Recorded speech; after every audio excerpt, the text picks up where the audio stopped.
Well, from unemployment to home foreclosures, these issues are contributing to the American struggle in these tough economic times. So, is there hope for the financial future of the United States?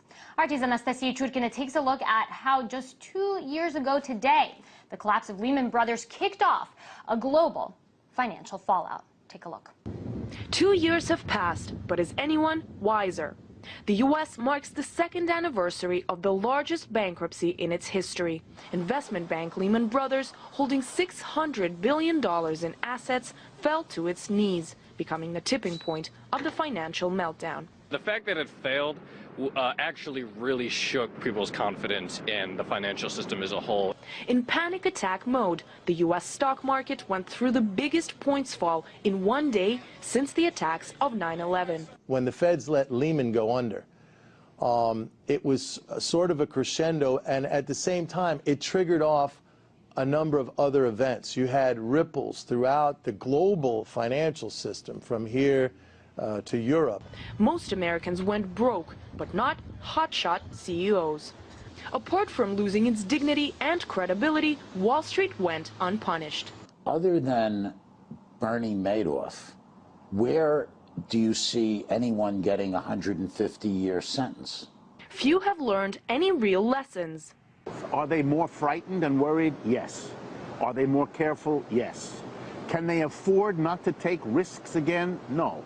But yet continue living the high life. The enforcement division and the crooks ride up and down the same elevator today, and as we speak, they're all exiting to go to Cipriani's for Bellinis. For more than a year now, unemployment has remained at more than 9.5%.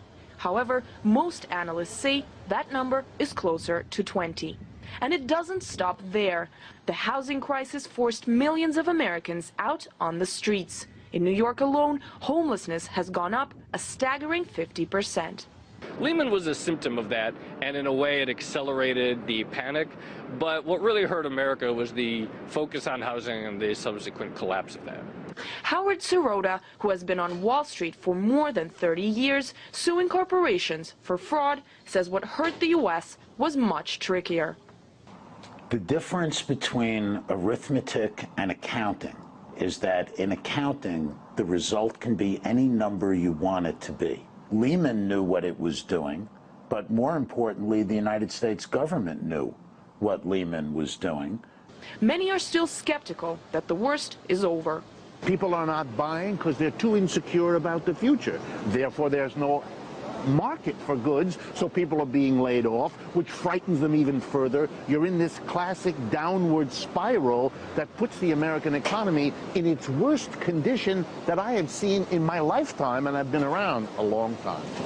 2 years after the failure, an inquiry into who is to blame is still ongoing, but few expect any real results anymore. Countless amounts of taxpayer cash have been poured into the system to bail out corporations throughout the crisis, but not Lehman Brothers. Considered by the U.S. government not too big to fail, it collapsed. So does this mean that a few hard-earned bucks were saved by the people, at least then? Well, not really, because helping the U.S. Treasury to overcome the losses from the failure continues to be American taxpayer money, traditionally footing the bill for all of the mistakes in the country.